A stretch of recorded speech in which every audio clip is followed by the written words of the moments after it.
திறந்த வெளியில் சாலையில் தொழுகை நடத்திக் கொண்டிருந்த ஒரு நபருக்கு நேர்ந்ததை பார்த்து அனைவரும் வியப்பில் ஆழ்ந்தனர். சந்தையில் பழ வண்டி வைத்திருந்த ஒரு நபர் பாங்க சத்தம் கேட்டதும் தொழுகை நடத்துவதற்காக இடம் தேடினார்.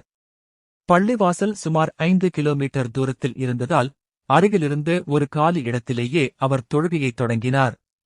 ஆனால் திடீரென வானிலை மாறி பலத்த மழை பெய்யத் தொடங்கியது.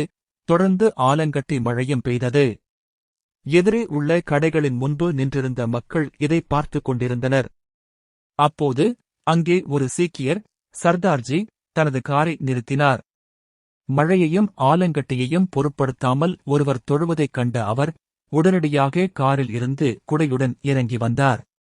தொழுகை நடத்திக் கொண்டிருந்த நபரின் மீது மழையோ ஆலங்கட்டியோ படாதவாறு குடையை பிடித்துக் கொண்டு அங்கேயே நின்றார்.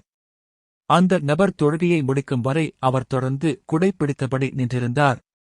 அங்கே இருந்த மக்கள் இந்த நெகிழ்ச்சியான காட்சியைக் கண்டு வியந்தனர்.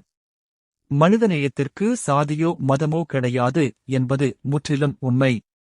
அந்த சீக்கியர் எதுவுமே பேசாமல் தனது இந்த சிறிய நற்செயலின் மூலம் மனிதநேயத்திற்கு ஒரு மிகப்பெரிய முன்மாதிரியாக திகழ்ந்துள்ளார்.